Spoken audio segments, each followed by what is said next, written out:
10 tips on how to heal a broken heart. Hi guys, I'm Laura, and in this video I want to help you heal your broken heart.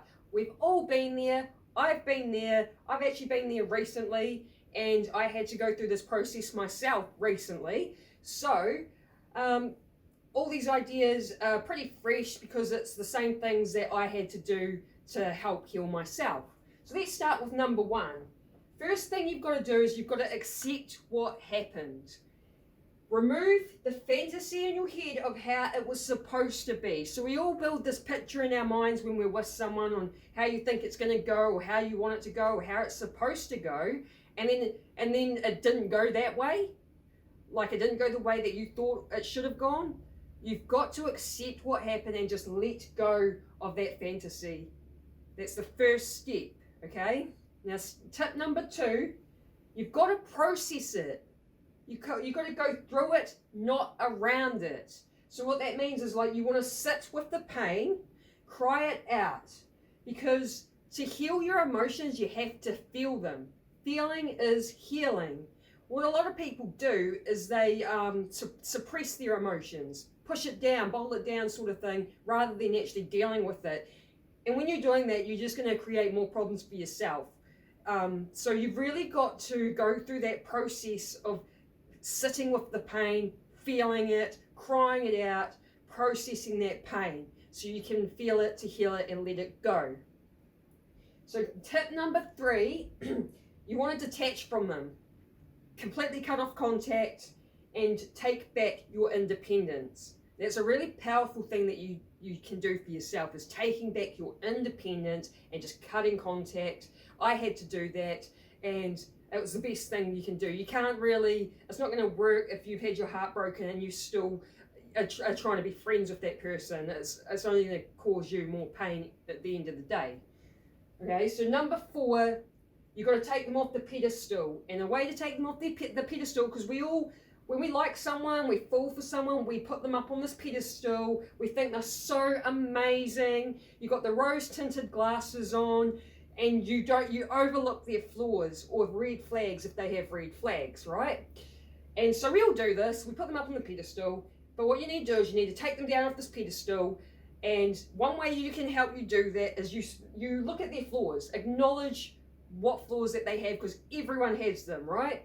So for me, it's like this guy that I was seeing, it turns out like he actually had kind of toxic behavior, which I didn't really realize beforehand. And that was a way of like being able to take him off the pedestal, was like, he's not actually that great. Like, because of this reason, that reason, this, like, there was actually all this sort of little bits of toxic behavior here and there that I kind of overlooked or turned away from.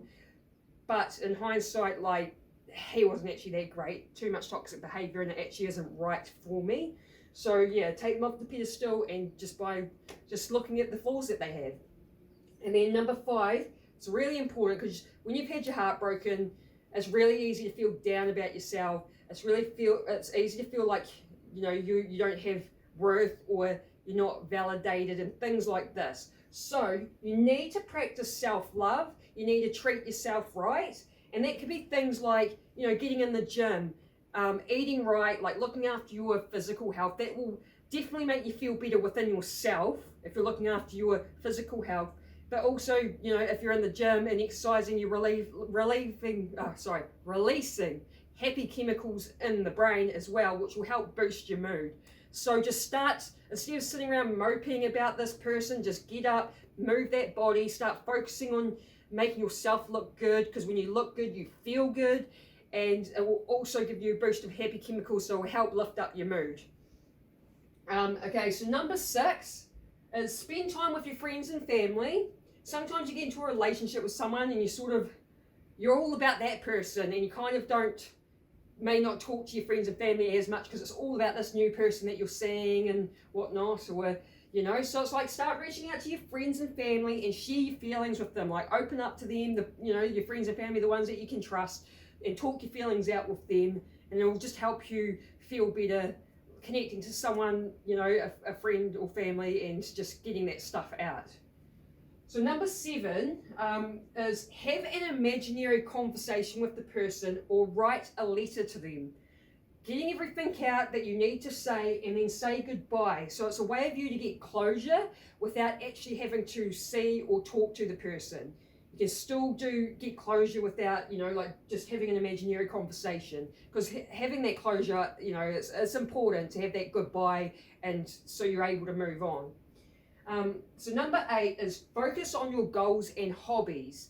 Because you don't want to be moping around and like feeling sad about losing this person.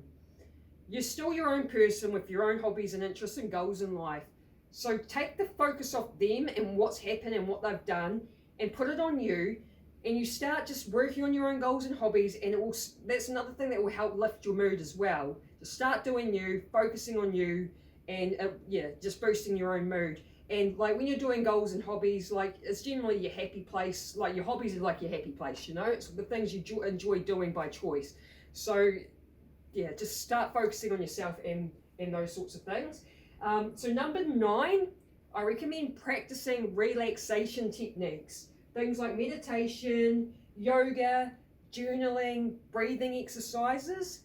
This sort of stuff will help reduce your stress levels, your cortisol levels, you know, your anxiety, even depression, whatever's going on around your broken heart. Practicing these relaxation techniques can definitely, just help you relieve the stress and anxiety and whatever else. And then number 10, and this is quite important, you have to forgive them and let it go. And I have a video out on why forgiveness is important, but I'll give you a little brief explanation here. So forgiving is for you, not them. It's because when someone hurts you or does something to you, you hang on to it, and like, you know, if you're holding a grudge, you're mad and angry that this person's treated you this way, you're hanging on to it, and you got to think of that as like poison, that you're hanging on to this poison in your body, and the only person that will be affecting is you, not anyone else. So when you forgive and let go, you're releasing that from your body. It's like releasing the poison. And it's also another way of being able to get that closure so you can move on. Because when you want to move on, like, you know, when you move on to another person, you want to do it, like you want to be healed from your previous relationship. So to be healed, you have to forgive and let it go and be okay with it, like be at peace with it. And then when you meet someone else and someone new, it's like you're healed from this previous relationship, so you're in a more healthier state, so you'll be better off in a new relationship when you've done that. Now, a way to forgive them is using the reframe technique. And again, I've got a video on this, but just real quick, the reframe technique is like you look at the situation and you change the meaning of it. So for me, getting my heart broken, the person had like 2 autistic children, and I kind of had doubts around it the whole time, to be honest, because it's a lot of like baggage for someone else to take on. So the reframe technique was like, well, in hindsight, I don't actually think it would have worked out for that reason. It's probably best that it ended now, instead of wasting more time in a relationship that probably wouldn't go anywhere anyway. So you just use the reframe technique to help you be able to forgive it and let go. So yeah, they're my 10 tips. And down here, I wanted to point out, like, do not turn to drugs, alcohol, bad food, or casual hookups. Because a lot of people turn to that sort of stuff to help deal with their feelings. What they're actually doing is they're not dealing with their feelings, which is over here processing it and feeling it to heal it. What they're doing is they're trying to not deal with feelings and use other things to they're kind of like pushing their feelings down, and then using drugs and alcohol to kind of as a coping mechanism type thing. You don't want to be doing this, and you don't want to be going to casual hookups, because like I said, you want to be able to heal yourself properly before moving on to someone else. You need to go through that process. A lot of the time people will jump to casual hookups because their ego's been hurt. Like you've been dumped, you feel rejected, it hurts your ego. So you run off to find someone else, a casual hookup or whatever it may be, to help boost their ego back up. But again, it's all just unhealthy behavior, and you don't want a broken heart to lead you to doing more unhealthy behavior, right? So that's why I recommend not doing any of these things. You know, none of it's going to make you feel better in the long run anyways. So You know, you want to just go through the process of dealing with your broken heart and healing it, and forgiving and letting it all go. And then once you go through that process, you'll be you'll be happy again when you're back doing your own thing, being independent, doing your hobbies and goals.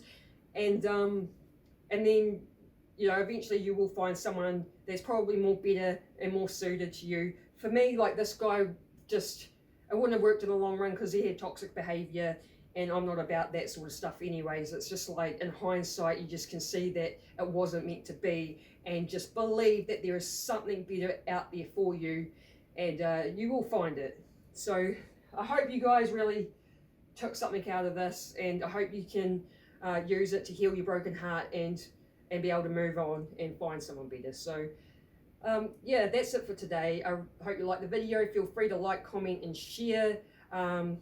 You know, just even comment your story if you've had a broken heart and how you dealt with this or anything like that. I'm always interested in reading comments and seeing, you know, what the viewers you know, their own experiences with stuff like this. So yeah, and yeah, that's it for today. So have a good one and peace.